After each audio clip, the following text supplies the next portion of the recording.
예레미야 3장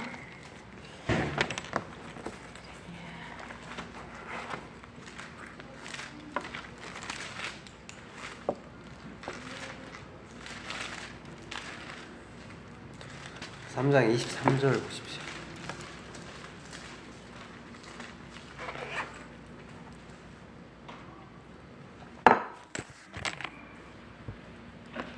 뭐라고 되어있죠?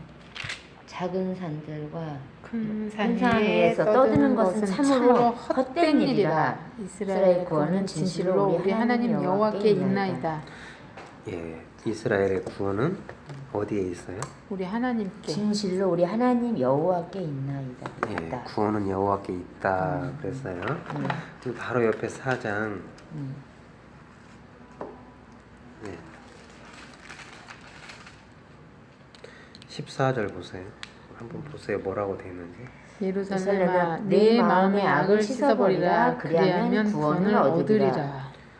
예, 지금 보세요. 이렇게 여기서 성경이 우리 바로 한 장에서 네.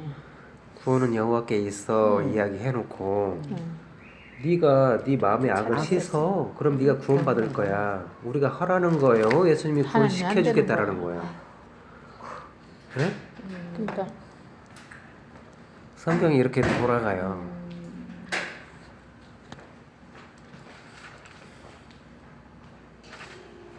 성경은 여기에서 이 말하고 조금 돌아가면 이 말해요.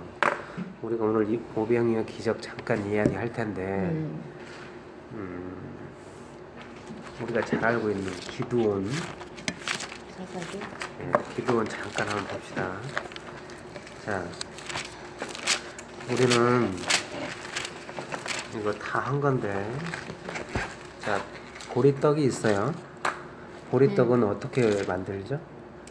보리가루를 반죽해가지고 갈아서 그래서 불에다가 굽기도 하고 그렇게 해서 예, 그렇게 보리떡을 만들어요. 네. 근데 그 보리떡을 뭐라고 하는지 보세요. 사사기 7장 13절 보세요. 뭐라고 했는지 보세요. 기드온이 그곳에 이른즉 어떤 사람이 그의 친구에게 꿈을 말하여 이르기를 내가 한 꿈을 꿨는데 꿈에 보리떡 한 덩어리가 미디안 진영으로 굴러들어와 한 장막에 이르러 그것을 쳐서 무너뜨려 위쪽에 엎으니 그 장막이 쓰러지더라. 네, 그랬죠. 보리떡으로 엎어버렸네. 자, 14절 보세요. 뭐라고 되는지. 그의 친구가 대답하여 이르되 이는 다른 것이 아니라 이스라엘 사람 요아스의 아들 기드온의 칼이라. 예, 잠깐요. 그걸 보세요. 기드온의 칼. 보리떡이 칼이네. 네. 기드온의 칼이. 생각을 해보세요. 보리떡, 보리가루로 참 곱게 만들어진 가루로 반죽을 해가지고 잘 쪄서 보리떡이 나왔는데 그 보리떡을 지금 뭐라고 하냐면 기드온의 칼. 예, 기드온의 칼과 보리떡이 연상이 되세요. 아니. 이 말도 안 되는 소리예요. 이게 성경이란 말이에요. 그러니 이 성경이 얼마나 어렵겠어요. 예, 집사님만 모르는 게 아니고 다 몰라요. 근데 보리떡 한 덩어리가 진영으로 들어와서 쳐서 무너뜨려. 그게 말이 돼요? 예, 그러니까 말이 안 되지. 이게 성경이란 말이에요. 물론 하나님의 거기에 뭐가 능력이 실어져서 못할 것은 없잖아요. 근데 이제 그게 기드온의 칼이래. 그러니까 그게 기드온의 칼이 그렇게 하는 거야. 근데 그거를 보리떡 한 덩어리라고 그래. 칼을 어떻게 이렇게 표현할 수가 있죠? 예. 그러니까 우리는 이제 이런 뭐 칼이든 불이든 칼을 칼로 보는 게 아니고 칼은 이거 심판이야. 성령의 검이다. 검. 에베소서에 보면 성령의 검이다. 그래요. 그것은 하나님의 말씀인 말씀. 거야. 입에서 나오는 말과 이 검이 같다고 하는 거야. 하나님이 불을 주시는데 불이나 검이나 말이나 같은 거야. 지금 기드온의 칼이나 보리떡이나 이런 것이 다 같은 거란 말이에요. 그러니까 성경이 아주 실타래가 완전히 지금 흐트러져 가지고 배 꼬이고 꼬여졌어요. 그래서 그것을 예수님이 피가 쫙 뿌려지니 그 실이 정말 풀리고 쫙 풀려져서 정말 속옷을 짜서 주고 겉옷을 짜서 주고 그러는 거야. 그 속옷이 기름 그리스도라는 옷을 입어야 되고 겉옷도 그리스도라는 옷을 입어야 되는 거야.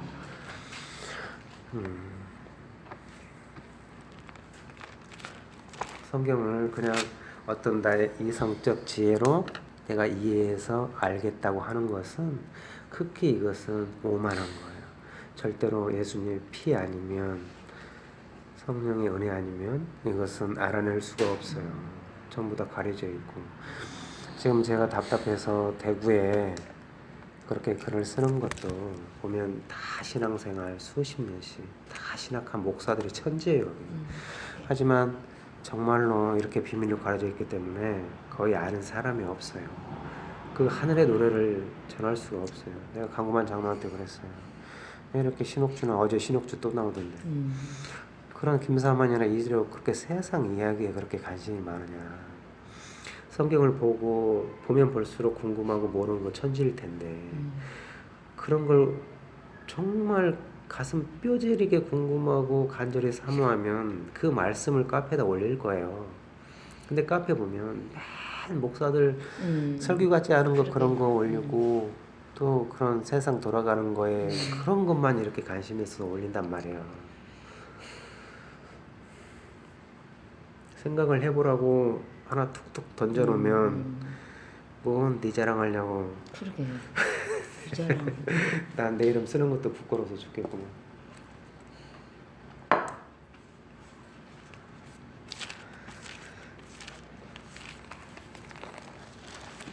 우리는 요한복음 6장을 봐야 되는데 6장을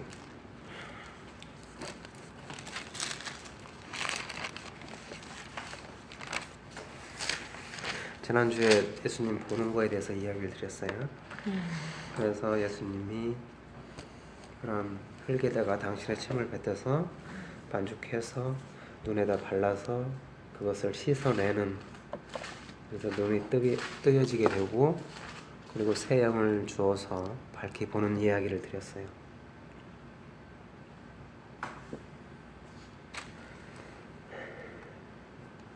근데 그 이야기가, 눈을 뜨는 이야기가 굉장히 요한복음 10장까지 똑같이 이렇게 진행이 돼요. 진행이 되고 10장은 에스겔 34장을 통째로 이걸 다 똑같이 봐야 되는 이야기예요. 몇 장이야? 에스겔 34장에 똑같은 내용이 통째로 들어가져 있어요.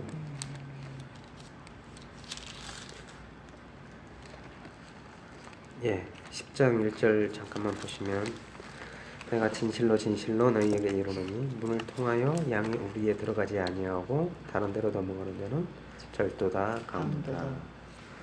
예, 문으로 들어가는 이는 양의 목자라. 문지기는 그를 위하여 문을 열고 양은 그의 음성을 듣나니 그가 자기 양의 이름을 각각 불러 인도하여 내느니라. 자, 다시 한번요. 내가 진실로 진실로 너희에게 이르노니 문을 통하여 양의 우리에 들어가지 아니하고 다른 데로 넘어가는 자는 절도며 강도다. 반드시 문을 통해서 들어가야 된다고 했어요. 문으로 들어가는 이는 양의 목자라. 자, 문으로 들어가는 이가 있는데 양의 목자라.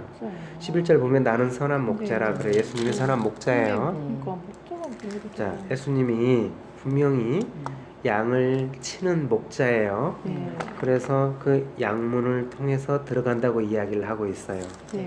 그런데 예수님이 뭐라고 하냐면 7절에 보면, 그러므로 예수께서 다시 이르시되 내가 진실로 진실로 너에게 말하노니 나는 양의 문이다. 그래요.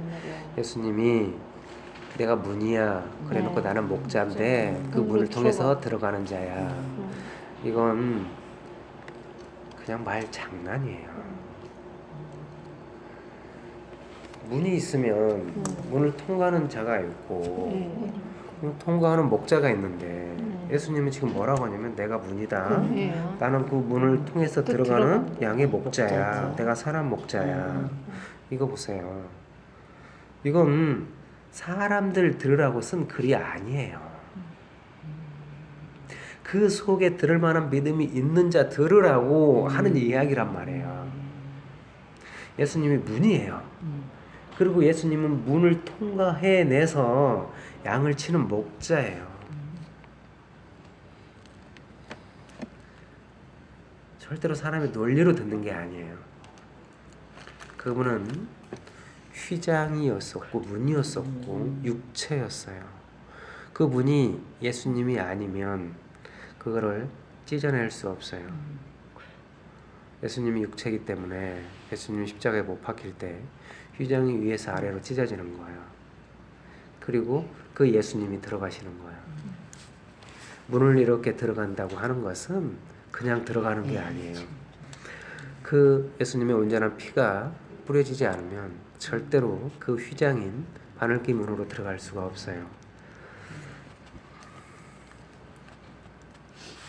예수님이 문이었고 그 예수님이 들어간단 말이에요. 들어간다 보다. 예, 그 말씀이 들어가는 거예요. 어디로? 양으로. 양으로. 예. 예, 그 양이 그래서 이렇게 양 우리에 들어가지 양 우리가 있는데 우리의 양들이 있어요. 예, 3절 보면 문지기는 그를 위하여 문을 열고 양은 그의 음성을 듣나니 그래요. 그가 자기 양의 이름을 각각 불러 인도하여 내느니라. 자, 그 양은 그의 음성을 듣나니 그래요. 예. 양이 있는데 양이 살아서 벌떡벌떡 뛰어다니고 내가 주인이다 이리와. 그래서 양들의 이름을 불러요. 예. 근데 이 양들이 살아서 벌떡벌떡 뛰는 양이 아니고 에스겔 마른 뼈처럼 다 그렇게 죽어있는 뼈들이에요. 양이라는. 예. 그래서 그래서 듣는다 그러는 그래서 거예요. 듣는다 말이에요? 나사로처럼 죽어서 네. 완전히 살이 문드러졌고 그 뼈만 남았는데 그래서 이렇게 듣는다라고 하는 거예요. 그러니까 어디로 들어가냐면 이 우리가 막벨라 굴이에요. 네. 막벨라 굴 속에 예, 이렇게 문을 열고 들어가는 거예요. 그것은 그 문이 예수이기 때문에 반드시 그 피가 핏을 치료가 되는 거예요. 피가 아니면 들어갈 수가 없고 예, 들어가서 애쓰게라 내 말을 대원해라 뼈들아 살아나라 일어나라 나사로야 나오라 그러면 그 양들이 듣는 거예요. 자, 우리가 이런 성경을 볼 때 그냥 양들이 이렇게 살았고 단순히 어떤 목자가 가서 이렇게 치고 그런 개념이 아니에요. 그렇게 만드는데. 네. 이것은 예수 그리스도의 엄청난 희생으로 지금 말씀을 쏟아부어서 이렇게 살려내는 이야기를 하고 있단 말이에요. 이 말이 지금 눈먼 자가 눈이 죽었어요. 못 봐요. 예수를 못 본단 말이에요. 날 때부터 소경이었어요. 그래서 그 눈을 뜨게 해서 온전히 보게 하는 이야기나 이렇게 완전히 죽어서 마른 뼈처럼 돼 있는 양 속에 예수님이 말씀에 들어가서 살려내는 이야기나 그래서 이 요한복음 10장이 이렇게 눈먼 자 속에 들어가 있는 거예요. 그래서 이렇게 눈뜨게 하는 예. 그 말이 나오는 거예요. 예, 나는 선한 목자다. 선한 목자는 11절 보면 양들을 위하여 목숨을 버린다라고 하는 거예요. 이렇게 선한 목자는 당신의 죽음으로 피 쏟는 죽음으로 이 나사로를 살려냈던 거예요. 이 양들을 살려냈던 거예요. 그 눈먼 자를 그렇게 예수를 보게 하셨던 거란 말이에요. 그러니까 12절 보면 싹구는 목자가 아니요 양도 제 양이 아니라 이리가 오는 것을 보면 양을 버리고 달아나느니 이리가 양을 물어가고 또 해치느니라. 자, 어렵죠? 어려운 게 없잖아요. 자, 내용을 보면 싹구는 목자가 아니다 그래요. 양도 제 양이 아니다. 예. 이리가 오는 것을 보면 양을 버리고 달아난대요. 이리가 양을 물어가고 또 해치느니라. 이미 싹꾼이면 일이고, 그렇죠. 예, 대적자인데 싹꾼이 있고 또 이리가 온대요. 이리가 오니까 싹꾼은 또 도망가 버려요. 근데 예수님은 선한 목자니까 죽는데요. 자, 12절 보면 굉장히 쉬운 이야기예요. 근데 지금 우리가 조금만 더 생각을 해보면 싹꾼이 등장을 하고 또 뭐냐면 양이 있고 이리가 있는데 이리가 또 양을 물어가요. 그러면 이 싹꾼은 누구고 또 물어가는 이리는 또 누구고 또 양은 또 어떻게 되는 거예요? 자, 12절을 보시면 처음에 우리가 읽었을 때 쉬운 내용이었어요. 지금까지 쉽게 생각했어요. 그러게요. 그냥 지금 우리가 1장 1절 2절을 봤을 때는 분명히 우리가 있었고 분이신 예수였었고 예수가 또 들어가서 양을 당신의 죽음으로 살려낸다고까지 이야기를 드렸는데 12절 보니까 싹꾼이 있네. 또 양을 물어가는 이리가 있네. 늑대가 있단 말이야. 그러면 그 이리는 뭐고 그 싹꾼은 또 뭐냐고요. 싹꾼이 뭐예요? 싹을 받는 사람, 봉급받는 사람. 이 일을 노골적으로. 싹꾼은 돈 받는 사람이에요. 돈 받고 그러면 그것을 하는 사람. 성경은 이 싹꾼에 대해서 우리가 싹꾼 그러면 아주 나쁘게 그동안 들어왔는데 싹꾼이라는 건 그 일한 만큼의 보응을 받는 건 극히 당연하다고 이야기를 해요. 또 일한 사람이 이 싹을 주지 않으면 이 사람은 애통해하는 거예요. 그렇죠. 우리가 봤던 포도원 품꾼에서 한 데나리온의 싹을 받는 것은 극히 당연해요. 근데 이 싹꾼이라고 그러잖아요. 이 싹꾼은 양을 버린대요. 일했는데 돈을 받는 건 성경은 아주 온당하게 이야기를 하고 있단 말이에요. 우리가 싹꾼 그러면 무조건 선입견이 나쁘다, 틀렸다라고 이야기를 하고 있어요. 근데 성경은 그렇게 만만한 이야기가 아니에요. 정당하게 받으면 괜찮은데 그거보다 너무너무 많이 받으니까 싹꾼이라 그러지. 이제 그런 것은 세상 사람들의 보는 시야고. 아니, 그러니까. 네. 이거 그러니까 뭐 하루 종일 일해서 한 데나리온 받으나 한 시간 일하고 한 데나리온 받으나 나중에 온 자가 한 데나리온 받는 것이 더 의롭다고 하는 거예요. 네. 그것은 절대로 정당히 받는 게 아니에요. 그쵸. 우리가 세상 보면은 이렇게 높은 사람들이 낙하산 해가지고 어디 가서 한 시간 일하고 막 1,000만 원씩 받아낸단 말이에요. 그 사람이나 한 시간 일하고 한 대너를 받는 거랑 똑같잖아요. 예. 우리는 이 잣대를 세상의 기준에 두면 안 되는 거예요. 성경이 말하고 싶은 그것을 온전히 알아먹어야 되는 거예요. 자, 12절 보면 굉장히 쉬운 것 같지만 이렇게 제시를 하면 단어 하나씩 툭툭 건드려주면 우리가 많이 어려움을 느껴야 돼요. 이렇게 뭐지? 이거 그냥 읽으면 쑥쑥 넘어가는 이야기인데 어려운 것도 없이. 근데 지금 예수님이 하신 말씀은 무슨 말이냐면 싹꾼이 등장을 해요. 이것은 이스라엘 백성이 가나안 땅에서 이제 성전이 세워지고 충실히 헌금을 하고 신앙생활을 하고 하나님께 제사를 드렸어요. 그런데 그들을 모든 것을 인도하고 대신 번제를 드리고 속죄제를 드리고 화목제를 드렸던 그런 제사장들이나 레위지파나 그런 사람들이 온전히 하나님의 뜻을 모르고 그 말씀을 온전히 줄 수 없음을 뭐라고 하냐면 싹군이라고 하는 거예요. 그 싹군인데, 자, 그 가나안 땅에, 약속의 땅에 이렇게 주렁주렁 맺어진 열매 속에 그들이 끊임없이 누구 못지않게 철저히 하나님을 섬겼단 말이에요. 근데 하나님이 이리를 보냈어요.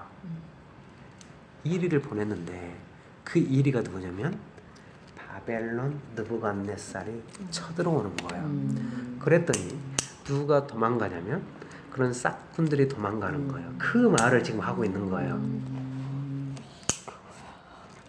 이리. 예, 그 이리들 하나님은 이방의 나라를 사용하신단 말이에요. 아수르를 들어쓰고 애국을 들어쓰고 바벨론을 들었어요. 근데 그들을 이렇게 들었을 때 하나님은 뭐라고 하냐면 내가 세냈다 그래요. 세냈다. 돈 주고 샀다. 예, 지금 보세요. 아수르가 있어요. 이방 나라가 있어요. 애굽이 있고요. 이방 나라가 있는데 그 아수르를 뭐라고 하냐면 성경이 바리깡이다 그래요. 바리깡이 뭔지 알죠? 이렇게 머리 네. 깎는 기계. 네, 성경에 똑같이 나와요. 푼것 같아요.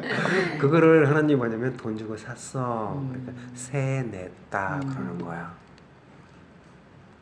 자, 성경이 그냥 아수르면 아수르여야 되잖아요. 근데 성경은 그렇게 표현하지 않아요. 바리깡이다 그래요. 그래서 네 머리 깎아버려, 네 수염 깎아버려. 삭도라고 그러는 거예요. 삭도. 네, 머리를 깎는 삭도. 이게 바리깡이에요. 바리깡.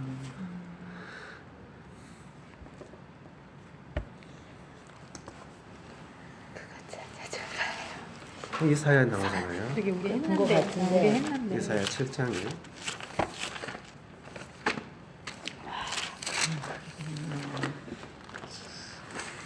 얼마나 많이 하셨어요.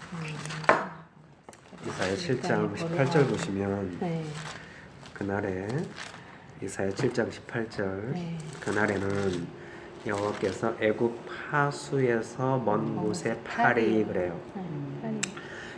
예, 단순히 애굽 파수에서 파리가 이렇게 나오는 게 아니고 애굽이 파리다 그러는 거예요. 아수르 땅에 벌을 부르시리니 그래요. 아수르가 땅벌이 벌이에요. 벌. 자, 다 와서 거친 골짜기와 바위 틈과 가시나무 울타리와 모든 초장에 앉으리라. 그날에는 주께서 하수 저쪽에서 세냈다 세내온 삭도 곧 아수르 왕으로 이 백성의 머리털과 발털을 미실 것이요 수염도 깎으시리라. 이렇게 하나님은 뭔가를 사용할 때 이것을 칼로 쳐서 심판할 때 이렇게 칼이라고 그래요. 예, 칼. 또한 이렇게 지금 머리를 깎고 수염을 깎고 지금 뭐냐면 삭도 바리깡이라고 이야기를 하는 거예요. 아수르를 삭도라고 하는 거예요. 그러면 이게 바로 뭐냐면 삭도가 아니고 하나님의 말씀이었구나. 삭도가 예, 말씀이었구나라는 거를 말씀으로 예, 알아먹어야 되는 거예요. 깎았다. 그러니까 뭔가를 쳐내. 그러니까는 네, 그렇게 그러니까 우리 풍성했던 율법으로 수없이 많은 머리털과 같은 율법이에요. 머리가 그리스도임을 온전히 모르고 율법적으로 완전히 이 머리가 쌓여져 있는 거 휘장처럼. 그래서 이 머리를 다 삭도 밀어버리는 거예요. 예. 근데 그 미는 것을 아수르를 동원해서 치는데 단순히 아수르가 아니고 하나님이 친히 하심을 네. 아수르를 세뇌해서 세뇌해서 한다고. 돈 주고 사서 내가 친 거야 라고 이야기를 하는 거란 말이에요. 자, 그러니까 이런 개념들을 그러니까 모르는 네. 게 하나도. 잘 알고 있어야 돼요. 이거 싹에 대해서는 지금 근데 왜 우리가 처음 듣는 거 같지? 맞아. 네, 그때 이사할 때 했는데. 이사할 때 이거 다 제가 말씀을 했는데. 드렸고요. 그냥 계속 그냥 쭉쭉쭉 나가신 걸로 알지. 대구비 파리로 네. 소리 같다. 그러니까 이 어디 가나 세- 지금 다 마찬가지예요. 다 그냥 아. 일은 일로 봐야 되는 게 사람의 눈이기 때문에 어쩔 수 그러게. 없어요. 이 싹에 대한 것은 정말 많은 부분을 찾아서 설명을 제가 드려야 되는데 이건 안 하셨다. 이걸 지금 그냥 하수도 드러물이야 뭐 이런 거 하면서 오늘처럼 그때 안 해줬나 보다. 그랬어. 이제 요한복음 10장 할 때 그때 하도록 합시다. 이건 하나님은 세뇌에서 하는 거라고 하는구나. 야, 세냈다고. 아니, 그러니까 내가 세뇌- 전능이 왔는데. 아니 그러니까 그걸 세뇌는 거는 이거 굳이 뭐 세냈다고 할 지불하고 세뇌오는 네, 거잖아. 이것은 하나님의 죽음만이면 그러니까. 어떤 일도 안 한다는 뜻이에요. 그러니까 하나님의 그러니까. 그 대가, 지불이잖아. 네. 대가. 당신의 피 아니면 죽음. 어떤 것도 할 수 없는 아, 하나님이에요. 그러네. 예수님은 나는 스스로 할 수 없어. 아니, 세냈다고 하는 거를 우리는 그냥 그냥 도구를 이렇게 사용했다 뭐 이렇게만 생각했는데 그게 그 아닌데. 속에서 예수 그리스도의 하나님의 완전한 희생을 완전히 볼 수 있어야 되는 거예요.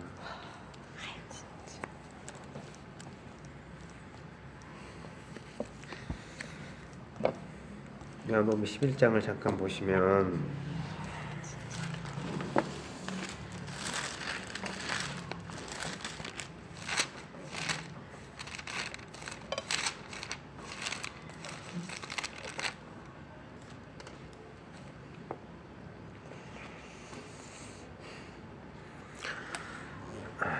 무슨 말을 제가 드리고 싶었는데 그 칼이나 창이나 이런 것을 이제 결국은 다 말씀으로 봐야 돼요.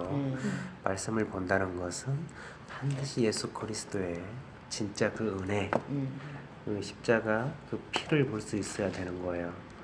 자, 그런데 창도 마찬가지고요. 그 싸우는 무기들, 네, 창도 마찬가지인데 그 창을 말할 때는 항상 뭐라고 성경이 이야기하냐면 다윗이 무기를 가졌는데 창을 들었어요. 네. 창을 들었는데 창은 뾰족한 이 쇠로 돼 있잖아요. 예. 이게 600세겔인가 그래요. 그런데 손으로 잡는 손잡이가 있는데 성경은 항상 이 손잡이를 뭐라고 표현을 하냐면 혹시 뭐라고 하는지 들어봤어요? 칼 손잡이요? 네, 창의 손잡이가 있어요. 예, 이런 그 창자루를 성경은 항상 뭐라고 하냐면 배틀채 같다라고 이야기해요. 맞아. 뭐 같다고요? 배틀채. 예. 이게 배틀채랑은 그러니까 사실은 그게- 너무 틀린데. 지금 보면 창이 사람을 죽이는 무기예요. 심판하는 무기란 말이에요. 그런데 그 무기가 성경이 뭐라고 기록되냐면 배틀이 뭐냐면 배짜는 틀려. 옷을 짜는 짜니까, 그러니까 예. 이 옷감을 짜는 게 배틀이에요. 예. 그 배틀 채라고 이야기를 한단 말이에요. 우리가 상상이 안 가요. 안 가요? 어떻게 사람을 죽이고 심판하는 무기가 그러게요. 옷감을 짜는 배틀채 같다고 표현이 될 수가 있냐고요. 그러게. 네. 우리가 완전히 기본적인 이야기를 거의 잊어버렸나? 네. 자, 그렇게 표현을 해요. 성경이. 그 이해가 안 가네. 말씀. 옷을 잘라면 이거를 잠깐 보십시다. 사무엘 상이죠. 삼상? 배틀지는 들어보았어요.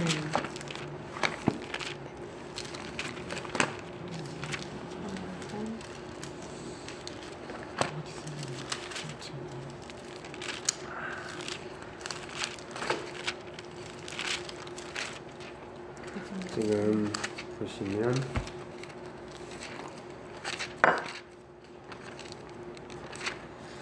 이걸 들어보면 제가 막 이야기할 때 막 이렇게 치면서 이야기합니다. 근데 나는 이거 전혀 몰랐거든요. 저는 몰라. 근데 막 치면서 할 때가 아니에요. 있더라고요. 아, 좀 요번에 아니 몰라? 요 근래에 뭐 있었어요. 난 전혀. 한 번 있었어요.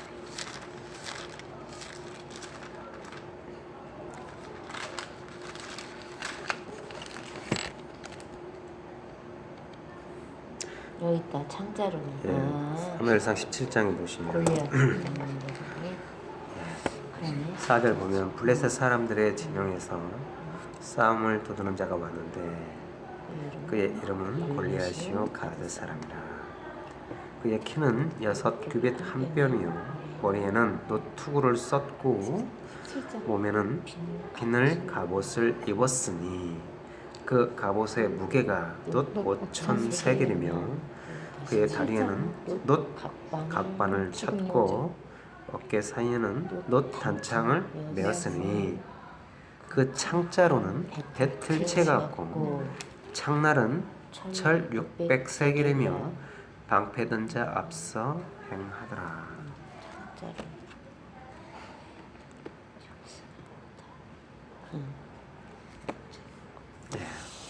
이 창자루가 배틀채 같다 그래요. 예. 이 배틀채, 왜 이 창자루를 배틀채라고 성경이 이야기를 할까? 배틀해서 뭘 짜는 것은 그 제사장 에봇을 짜거든요. 출애굽기 39장 22절 보시면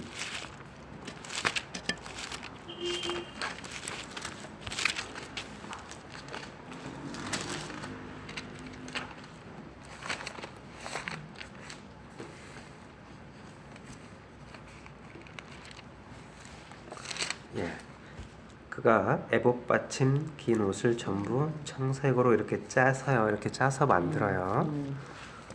예. 그러니까 배틀은 그 옷감을 만들고 그래서 그 옷감으로 긴 옷을 만들고 에봇을 만들고 이렇게 만든단 말이에요. 근데 이렇게 만드는 지혜로운 자가 있어요. 심지어는 휘장을 만들 때 염소털로 이렇게 휘장을 만들잖아요. 염소털이 짧은데 그것을 지혜롭게 만드는 자가 있어요. 여기 앞에 성경을 보시면 38장 35장 25절 보세요. 출애굽기 35장 25절 보시면 자, 마음이 슬기로운 모든 여인은 그래요. 마음이 슬기로운 모든 여인은 손수 실을 빼고 그래요. 이렇게 그 뺀 청색, 자색, 홍색 실과 가는 배실을 가져왔다. 마음에 감동을 받아 슬기로운 모든 여인은 염소털로 실을 뽑았다. 그래요. 이렇게 염소털로 실을 뽑았단 말이에요. 그래서 이 염소털 실로 휘장을 만들어요. 이렇게 휘장을 만들고 에봇을 만들고 겉옷을 만들고 속옷을 만들어요. 그런 속옷을 만들고 옷을 만드는 이 배틀이 지금 엄청난 무기의 창자루라고 이야기를 하고 있어요. 배틀채 같다, 배틀채 같다. 사무엘 하 21장 19절 보세요.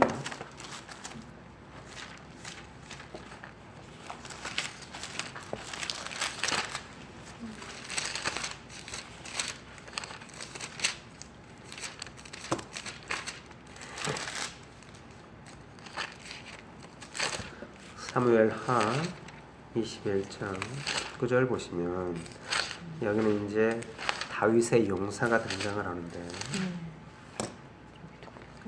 예, 또다시 블레셋 사람과 곱에서 전쟁할 때 베들레헴 사람 야레오르김의 아들 엘하나는 가드 골리앗의 아우 라흐미를 죽였는데 그 자의 창자로는 배틀채 같았더라. 그래요.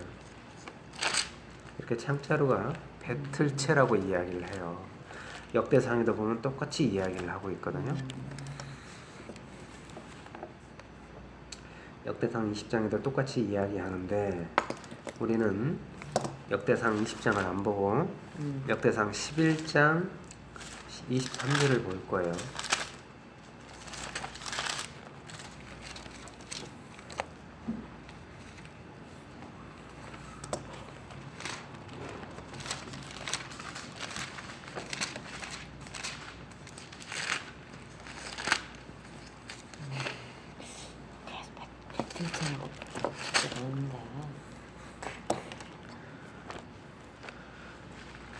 여기 보시면 역대상 11장 23절 보시면 또 키가 큰 애굽 사람을 죽였는데 그 사람의 키가 5 규빗이요 그 손에 튼 창이 배틀채 같다 그래요. 예, 그 손에 창을 들었는데 배틀채 같다. 그가 그 창을 놓고 이제 막대기를 가지고 내려가서 애굽 사람의 손에서 창을 빼앗아 그 창으로 죽인 거예요. 예, 이것을 사용하지 않고 이렇게 성경이 굳이 이런 그 사람을 죽이는 무기, 살상 무기, 심판하는 무기 그런 그 창을 이 창자로를 배틀채 같다라고 이야기하는 거예요.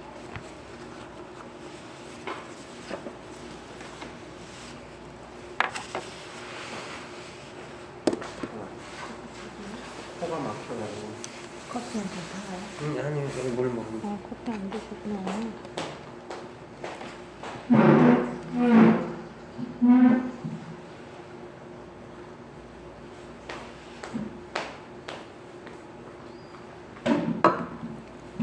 그러면 왜 창자로를 배틀채라고 할까? 옛날에 그 배틀 나는 그런 건 잘 몰라요. 관심도 없고. 근데 배틀을 보면 실이 있잖아. 실이 이게 날줄이 있고 시줄이 있어요. 그런데 날줄이 이렇게 오면 우리가 재봉틀을 보면 그 북실이라고 해요. 북실이 뭐냐면 시줄이에요. 시줄. 그래서 배틀에도 보면 북실이 있어요.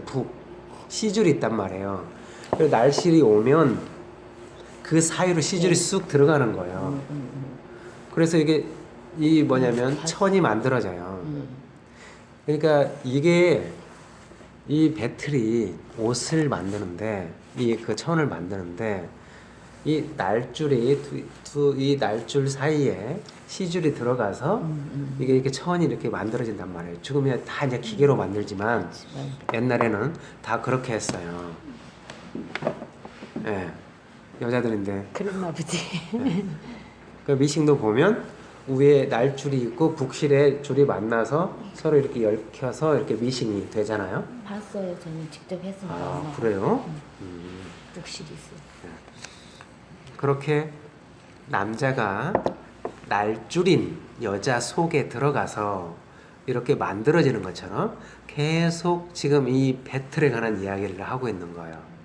지금 이 삼손도 보면 삼손 있죠. 사사기 보시면 그게 꽤 많아. 삼손이 들릴라를 만났을 때 네. 그냥 머리털이 잘라지고 그렇지 않아요. 그래요. 네. 뭐라고 하냐면 사사기 16장 13절 보시면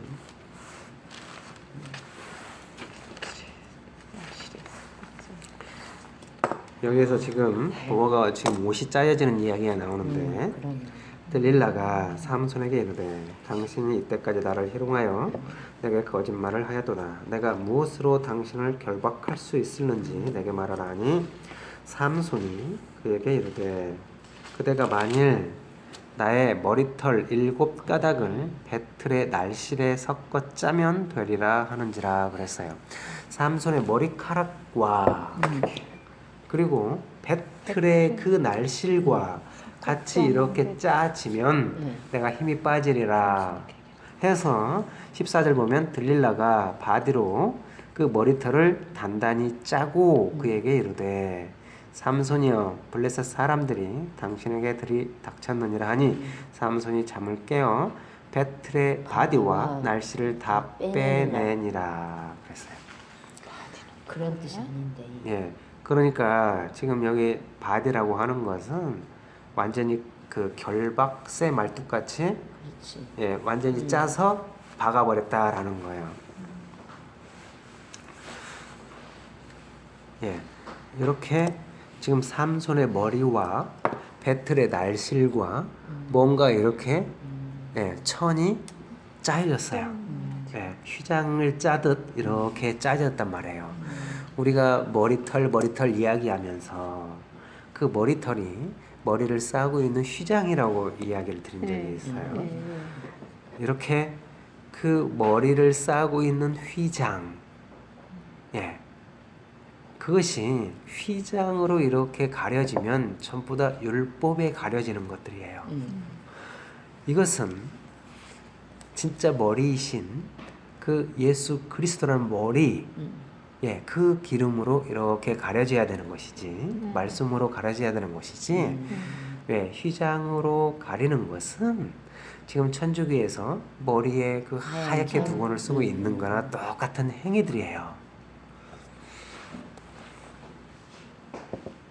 자, 이렇게 이런 전혀 상관없는 천을 짜는 배틀과 어떻게 사람을 죽이는 창자루와 같을 수가 있냐고요.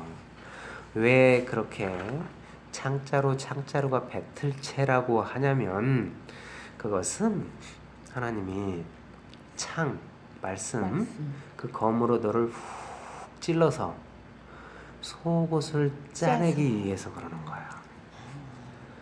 완전히 그 어떤 바늘처럼, 예, 그 바늘이 실을 달고 들어가잖아요. 그 창자루가 뭐냐면 실과 같이 쑥 나한테 들어와서 속옷을 짜내고 세마포, 에봇, 예, 또 겉옷을 이렇게 짜내기 위해서 전부 다 배틀체라고 하는 거예요. 예수님은 왜 그렇게 창자루가 배틀체 같다 그렇게 말씀을 하셨냐면, 얘들아, 너희는 발가벗고 있어. 너희는 지금 그 진짜 옷이 무엇인지를 몰라. 그래서 그 창을 확 박아서 속옷을 짜내고, 속옷을 짜낸다라는 것은 속 기름을 입혀주는 거예요. 말씀을 주시는 거예요. 그리고 나서 다시 겉옷을 짜내기 위해서 이렇게 계속 그 창자루를 배틀체 같다고 하는 거예요. 우리를 옷 입히기 위해서. 그래서 가드에서 싸우고 있잖아요. 그 블레셋이 우리의 겉옷들이에요. 이렇게 우리를 입고 있는 옷들이란 말이에요.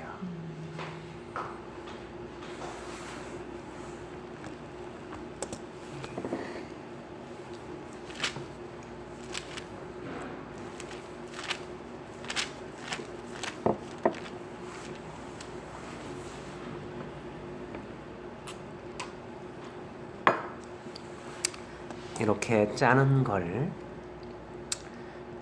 성경은 뭐냐면 아까 예, 슬기로운 여자다 그래요. 예.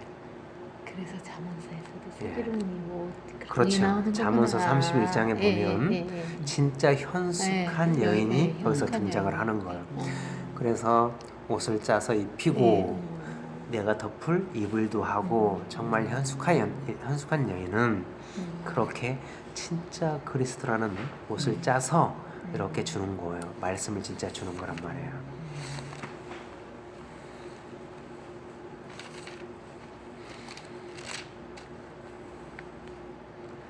요한복음 11장을 잠깐 보십시다. 우리는 요한복음 6장을 순서적으로 봐야 되는데 터무니없게 이렇게 10장 왔다 갔다 11장 왔다 갔다 하면서 다시 가요. 왜냐하면 성경이 그렇게 되어 있기 때문이에요. 지금 11장 보시면 2절 보세요. 이 마리아는 향유를 주께 붓고 머리털로 주의 발을 닦던 자다. 그래요. 지금 보세요. 이 마리아 어떤 마리아는 지금 뭔가를 했던 마리아예요. 지금 향유를 주께 부었었어. 그 전에 붓고 머리털로 주의 발을 닦던 자라고 과거형으로 지금 이야기를 하고 있단 말이에요. 그런데 이 요한복음은 언제 향유를 붓냐면 12장에서 부어요. 요한복음 12장 예.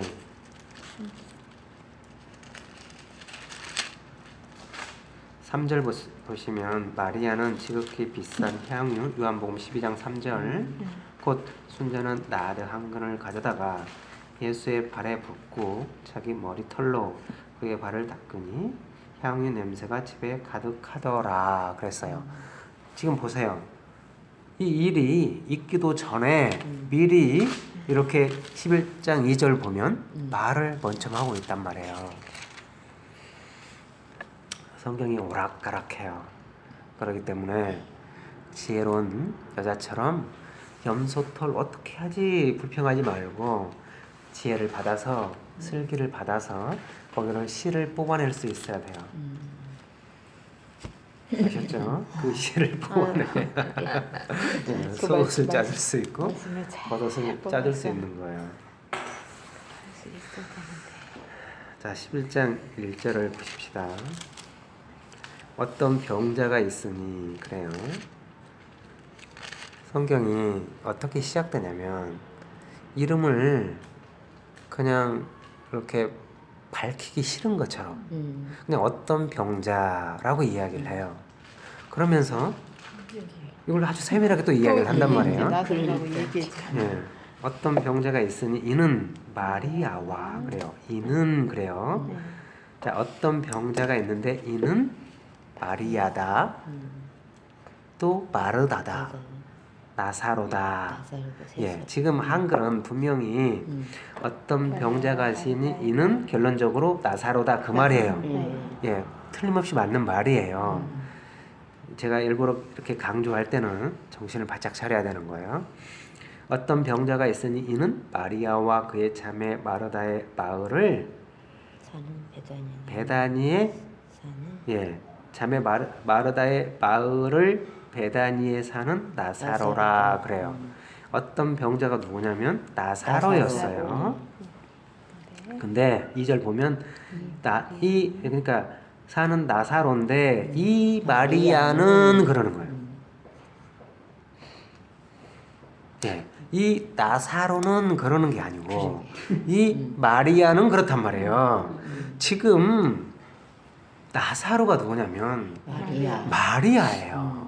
마리아를 그렇게 끌고 다니면서 예수 그리스도께서는 가르쳐주고 이렇게 교훈시키기 위해서 하는데 사람들은 그냥 나사로에 묶여 있는 거예요. 예, 마리아가 온전히 처녀여야지 온전히 예수를 낳을 수 있기 때문이에요. 마리아 가장 사랑받은 이가 마리아예요. 그렇지. 예, 마리아라는 뜻이 가장 사랑받은 이가 마리아란 말이에요. 자,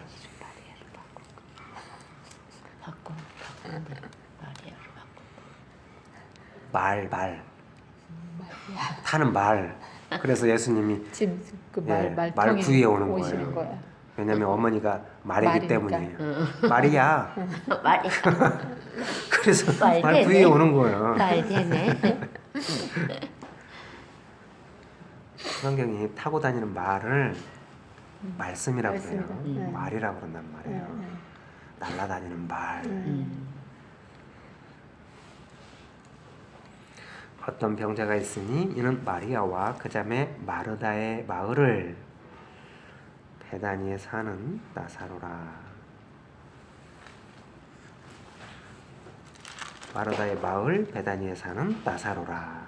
그래요. 왜 자꾸 왜 마을을 그러지? 마을 베다니에 사는 나사로라. 의자를 빼세요.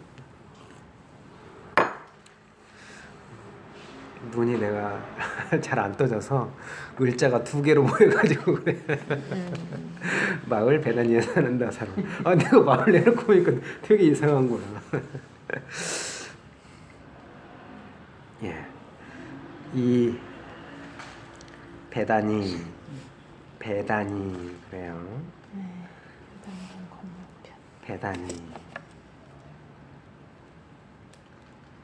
베다니가 아주 중요해요. 왜냐면 배 다니는 곳이기 때문이에요. 배다니가 또 그렇게 돼. 아니, 배단 내가 이유는- 만든 말이에요. 베다니가 왜 배단. 중요하냐면 부담감 예, 건너편. 베다니는 건너편. 곳이에요.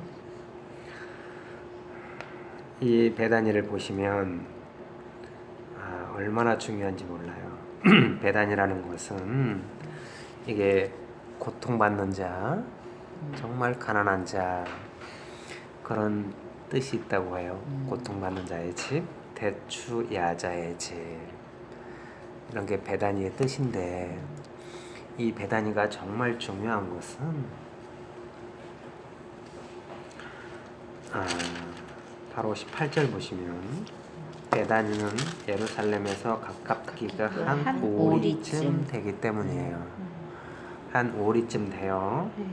그런데 이건 요한복음 1장을 보십시다.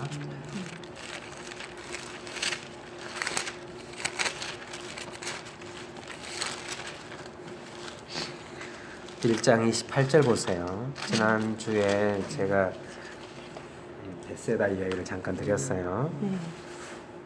성경을 얼마나 꼬아놨는지 그 꼬아진 걸 잘 씨를 뽑아내야 돼요. 1장 28절 보시면 이 일은 요한이 세례 베풀던 곳 요단강 건너편 베다니에서 일어난 일이니라. 이거를 제가 한번 설명드린 적이 있어요. 자, 요단강이 있고 요단강 건너편이 베다니라고 그래요. 근데 실질적인 베다니 지도를 보면 원래 저 지도를 봐야 되는데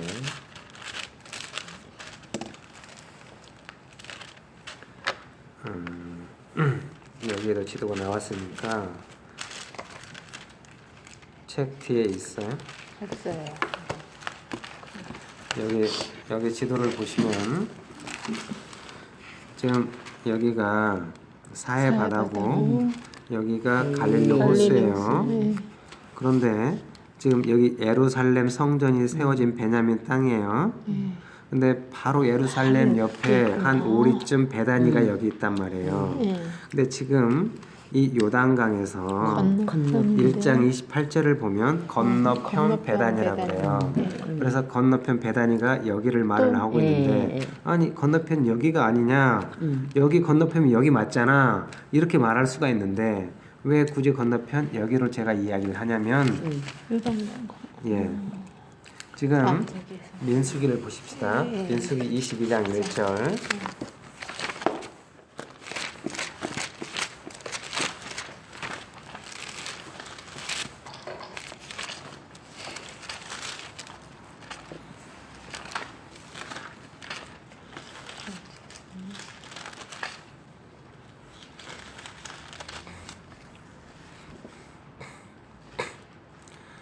예, 이스라엘 자손이 또 길을 떠나 모압 평지에 진을 쳤으니 요단 건너편 곧 여리고 맞은편이더라 그래요. 예, 모압 평지에 진을 쳤는데 요단 건너편이다 그래요. 그런데 요한은 지금 굳이 모압 평지를 베다니다라고 이야기를 쓰는 거예요. 이제 무슨 말인지 아시겠죠? 네.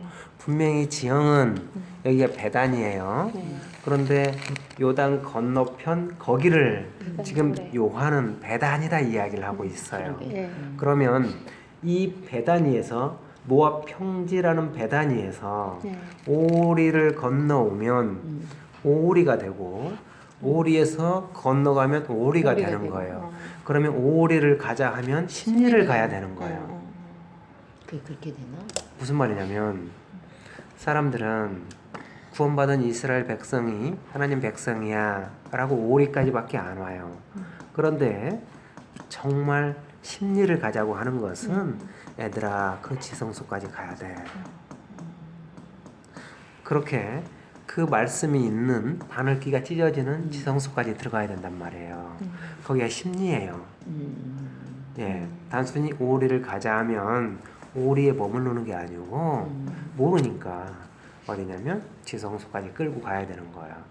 그래서 요한은 굳이 요단강 건너편 베단이라고 이야기를 하는 거예요. 근데 이 베단이는 예루살렘에서 오리가 오리집. 떨어진 가나안 땅에 있었던 베단이란 말이에요. 네. 근데 굳이 그것을 알아먹으라고 이렇게 이야기를 해요. 지난주에 어떤 이야기를 드렸냐면 요한복음 6장에 보시면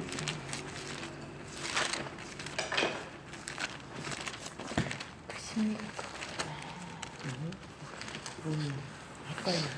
요한복음 6장 1절을 봅시다. 네. 네, 요한복음 6장 1절. 그 후에 예수께서 티베리아의 갈릴리 바다 건너편으로 가시매. 그래요. 네. 예.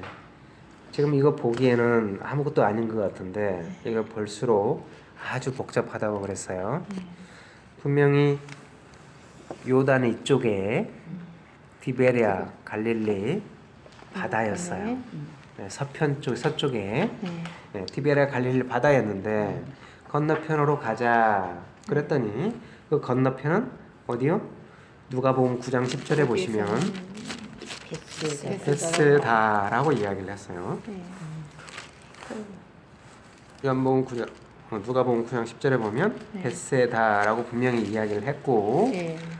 자 그런데 오병이어 기적이 끝나고 나서 예수님은 재촉해서 보냈어요. 네. 근데 베세다에서 다시 다시 어디로 가냐면 마가복음을 보니까 가보나. 베세다였어요. 네. 마가복음에서는 베세다. 네. 마가복음 바보나오는 원복음 6장을 보십시다. 네. 마가복음 6장을 봅시다. 지난주 헷갈렸어. 네, 그런 게 아주 헷갈리는 거예요. 근데 이런 걸 거의 잘 건드리는 사람이 없어요. 마가복음 6장 45절.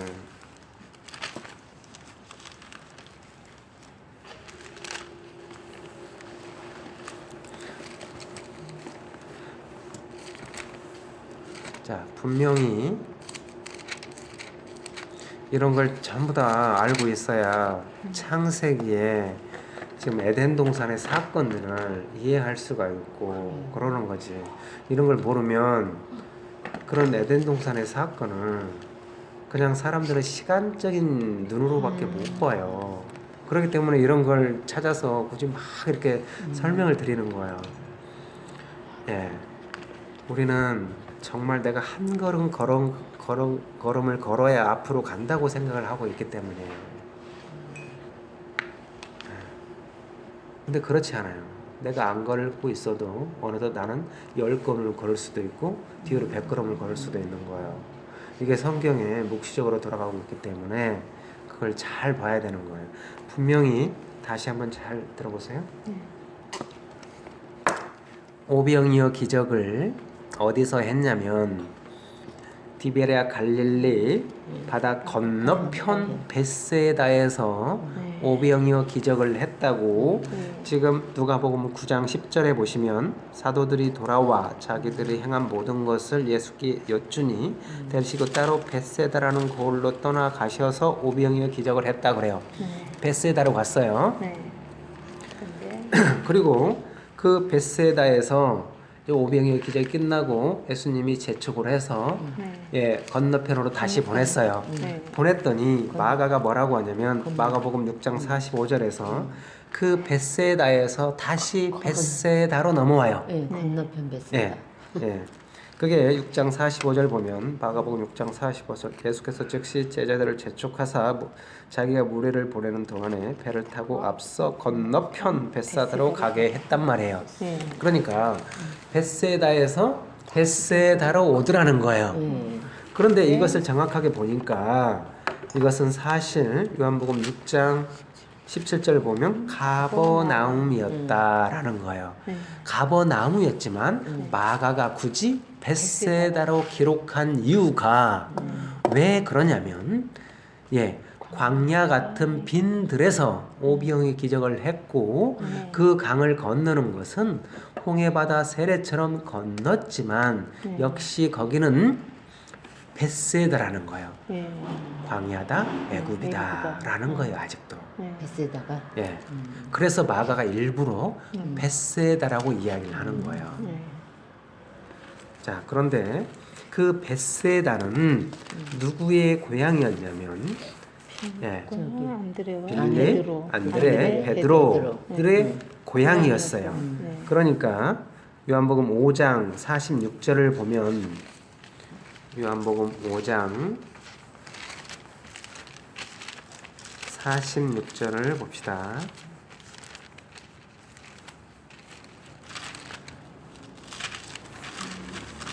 요한복음 12장 21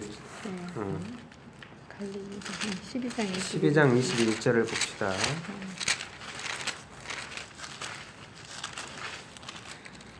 네. 선생이여 내가 예수를 뵙고자 하나이다 그 말을 할 때 헬라 사람들이 누구를 찾아왔냐면 빌립을 찾아왔어요. 근데 빌립이 고향이 어디냐면은 갈릴리 벳세다 사람이긴 한데 정확하게 갈릴리 벳세다였어요. 그러니까 벳세다에서 오병이어 기적이 끝나고 건너온 곳이 갈릴리 벳세다다. 왜 그렇게 요한복음 1장 44절 보시면 빌립은 요한복음 1장 44절 보시면 빌립은 안드레와 베드로와 한 동네 벳세다 사람이었어요. 그러니까 성경이 지금 오병이어 기적이 일어났던 에레모스 빈들 광야도 베드로고 벳세다고 그들이 다시 배 타고 홍해바다를 건너서 광야로 왔던 이 베드로도 베드로고 지금 이 땅인 베드로 이야기를 그렇게 하고 있는 거예요. 땅인 베드로. 네. 그러니까 집사님이 원래 세상 교회에 있던 애굽이었고 그래서 거기에서 지금 서머나로 왔고 그러나 서머나로 왔지만 여전히 나는 애굽이고 광야다라는 거예요. 지금 이 베드로 보고 계속 알아먹으라고 이렇게 이 말들이 이렇게 얽히고 설켜서 있는 거예요. 그러면 가나안 땅에서 지금 벌어지고 있어요. 지금 이렇게 들어오면 가나안 땅이에요. 가나안 땅에 벌어졌는데 가나안 땅이 뭐냐면 애굽이고 광야란 말이에요. 그들이 성전을 중심으로 봤을 때는 이거는 바깥들인 거예요. 이런 개념을 잘 알고 있어야 되는 거예요. 이게 성전으로 들어가죠. 베드로가 성전으로 들어갔어도 그 뜰에서 물두멍에서 하나님께 드린다고 하는 것은 여전히 이것은 애굽이고 이것은 광야일 뿐이에요. 완전히 가려졌던 시장과 지성소까지 들어가서 진짜 거듭나는 성전이 돼야 이제는 그것이 온전히 하나인 것을 다 알아먹고 말씀을 전해줄 수 있단 말이에요. 지금 요한복음이 지금 6장에서도 아주 혼돈스럽게 벳세다, 갈릴리 벳세다, 가버나움, 디베르 호수, 디베르 바다 그러면서 그 말들을 막 한 갈릴리 지금 바다에서 여러 말들로 이렇게 막 혼돈스럽게 만들어 놓은 거예요. 이제 약간 이해가 되시죠? 그럼 이쪽도 벳세다, 이쪽도 벳세다라고 그냥 하는 거예요? 일부러 그러는 거예요. 이쪽도 베세다 했지만 베드로고 여기도 베드로고 여기도 베드로예요. 그러니까 그 베드로 상태를 속에 말하는 다 거야. 들어가 있는 거예요. 베드로 속에. 그러니까 왜 아니, 자꾸, 아니 땅으로도 이렇게 얘기하니까 네. 그렇게 땅이 뭐냐면 베드로예요. 베드로 네. 그러니까 헷갈리죠. 이게 많이 헷갈리고 상태였다가 베드로였다가 네. 또 뭐 땅이었다가 이렇게 그걸 막 동시에 헷갈리게 같이 하니까 봐야지. 같이 본다는 게 너무 따로따로 힘들어. 보면 안 되고. 너무 힘든 거예요. 이걸 지금 걸어서 지금 다시 지금 요한복음 11장을 보면 이 베다니가 그렇게 기록되어 있단 말이에요. 이 베다니도 이 베다니가 분명히 예루살렘 성전이 있고 거리가 오리밖에 안 떨어졌어요. 네. 4, 5, 20, 한 2km도 안 돼요. 네. 그런데 이것을 요한복음 1장 28절을 봤더니 요한이 뭐라고 하냐면 요단 건너편 베단이라고 이야기를 하고 있어요. 그럼 아까 우리 민숙이 찾아봤잖아요. 네. 요단 건너편이 뭐예요? 모압 평지더라 그래요. 네. 네. 분명히 그거는 모압인데 모압이다. 베단이라는 이름을 요한이 쓰고 있잖아요. 네. 왜 그런가? 그것은 모압도 베드로고 베드로고. 네. 이게 건너온 자도 베드로예요. 베드로고. 네. 그러니까 광야가 따로 저쪽에 있는 게 아니고 네. 내가 광야였고 내가 애굽이었어요. 네. 애굽이었던 나를 광야 되게 하고 네. 광야된 나를 가나안 땅 되게 가나안에 하는 되고. 거예요. 이렇게.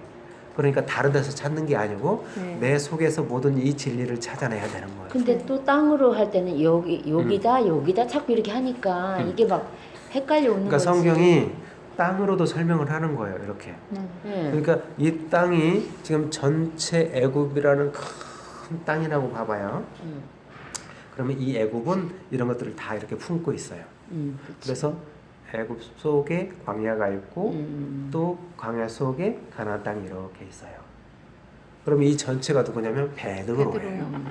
그러니까 벗어나지 못하는 거예요.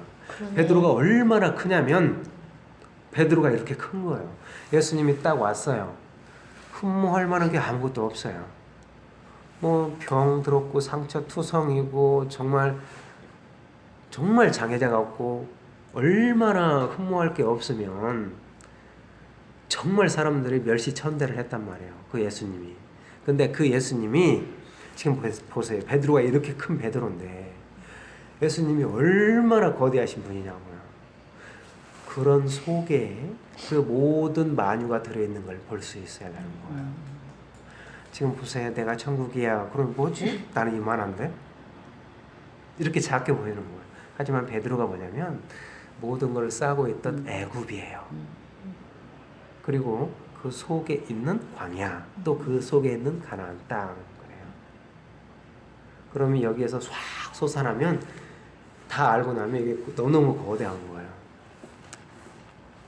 그래서 이 배단이나 이런 것이 그냥 이렇게 기록되어 있지 않고 이 배단이라는 것을 고통받는 집이라고 그랬잖아요. 네. 집 성전이란 말이에요. 네. 그러면 너희가 성전인 걸 모르느냐 그러잖아요. 그러니까 이것을 베드로로 볼 수 있어야 되고 마리아로 볼 수 있어야 된다고 하는 거예요. 그래서 성경이 그냥 어느 지역에 사는 누구야 라는 게 아니고 너는 그런 이방 모압이었던 이방 사람의 개 같은 존재였어. 네. 베드로야. 그거를 알아먹으라고 비밀스럽게 1장 28절부터 요단 건너편 베다니 그러는 거예요.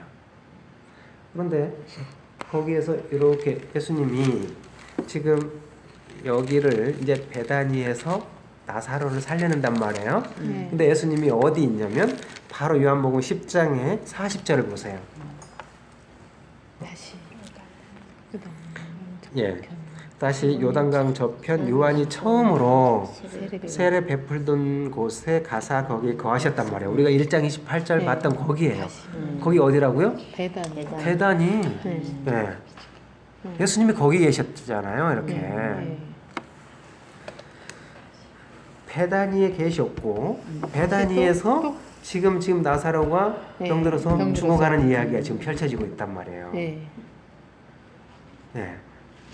자, 이게 기가 막히지 않나요? 진짜야, 진짜. 아이고 정말로. 그럼 어떻게 보여야 내가 이 되는 그림을 거야? 그려서 했으면 좀 설명이 쉬울 텐데. 자, 여기가 여기지만 그냥 여기가 같은 곳이다. 예. 이렇게 집사님 생각하라는 속에서 거죠. 이루어지는 거예요. 베드로 속에서 현재 이루어지고 있어요. 네.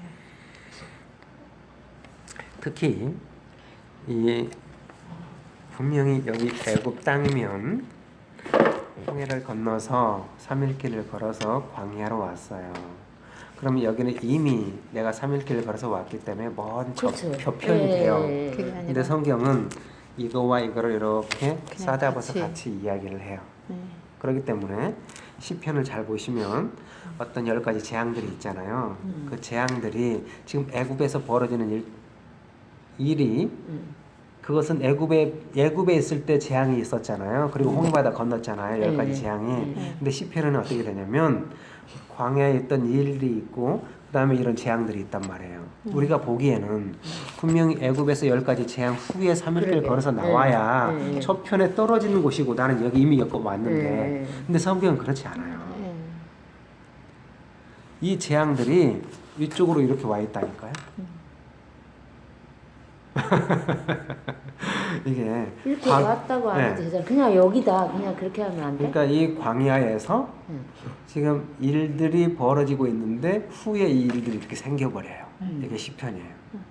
그러면 우리가 생각할 때는 바로 시간대로 장소대로 이야기가 돼야 내가 이해하기가 쉽고 내 마음이 쾌적한데 그러게. 이게 완전히 여기 있다가 어느덧 이게 이쪽으로 와버려요. 벳세다가 분명히 여기 있는데 이 벳세다가 이쪽으로 와버리기 때문에 이게 진짜 밥 먹었는데 소화도 안 되고 아니, 답답해 죽겠는 거예요. 그러면 어떻게 생각하라고? 네, 그걸. 그러니까 이것이 욥도 마찬가지고 베드로 속에서 다 지금 진행되고 있는 이야기들인 거예요. 이것이 왜냐하면 너라는 천국을 만들기 위해서 얼마나 네가 큰 존재인가 이제는 그런 것들을 설명하기 위해서 베다니가 여기지만 여기고 여기지만 여기고 예, 그런 벳세다가 여기지만 여기라는 것을 비밀스럽게 이야기를 하는 거예요. 제가 지금 이런 걸 설명하지 않으면 이런 게 그렇게 있는지도 모르고 관심이 있는지도 모르고 정말 다 그냥 대충 넘어가고 어느 누구도 관심이 없어요. 그러나 이미 민수기 할 때부터 제가 이런 건너편에 어디다 그런 거를 참 많이 이야기를 드렸을 거예요. 지금 이런 게 그냥 나오지 않아요. 시간을 버물려 버려요. 시간을 우리는 시간이란 율법 속에 머물려 있기 때문에 예수님이 이렇게 짓이겨 버린단 말이에요. 그래서 하나님의 시간을 주시는 거예요. 묵시라는 것으로.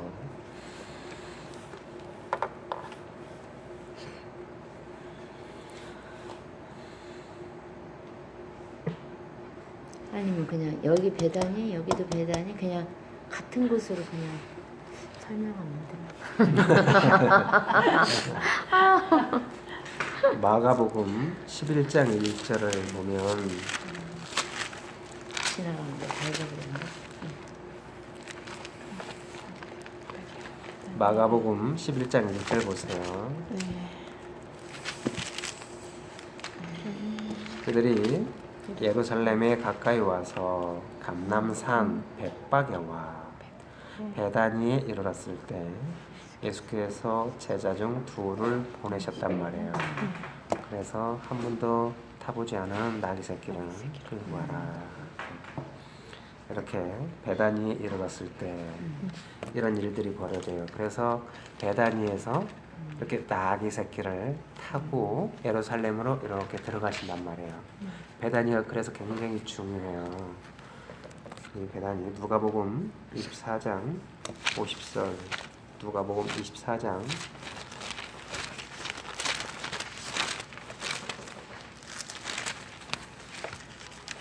50절 보시면 자 예수님이 이제 승천하세요. 예수께서 그들을 데리고 누가복음 24장 50절 베다니 앞까지 나가서 손을 들어 그들에게 축복하시더니 축복하실 때 그들을 떠나 하늘로 올려지시니 그들이 그에게 경배하고 큰 기쁨으로 예루살렘에 들어가 성전에서 하나님을 찬송하니라. 올라가신다고 하고 올려지신다 예, 그래나. 예, 올려지시니 이거는 원래 사본에는 있지도 않은 글이에요. 밑에 나눠주가 있잖아요. 네. 예, 하늘로 올려지시니 이 말이 사도행전에 있는 말하고 똑같아요. 예, 두 천사가 있잖아요. 네. 너희들 본대로 내가 온다. 예, 그러니까 어디 베다니에서 감람산에서 이렇게 올려지신단 말이에요. 이렇게 베다니가 굉장히 중요한 곳이에요. 베다니는 고통받는 자의 집이기 때문이에요. 자, 잠깐 보시면 예, 3절에 이에 그 누이들이 어디야? 11장 11장 3절 예수께 사람을 통해 이르되 주여 보시옵소서 사랑하시는 자가 병들었나이다. 예, 마리아 뜻이 아니면 가장 사랑받는 이예요. 예, 진짜 사랑하시는 자가 병들었다. 마리아가 병들었단 말이에요. 나사로라는 뜻은 하나님이 돕다라는 뜻이에요. 근데 4절 보면 예수께서 들으시고 이르시되 이 병은 죽을 병이 아니라 하나님의 영광을 위하며 그래요. 하나님의 아들이 이로 말미암아 영광을 받게 하려 함이라 하시더라. 나사로가 죽었어요, 살았어요? 죽었어요. 예, 근데 죽을 병이 아니다 그래요. 안 죽는다 그래요. 예, 죽을 병이 아니래요. 맞아. 화장실 좀 가야 되겠네요. 같이들 이야기하고 있어요.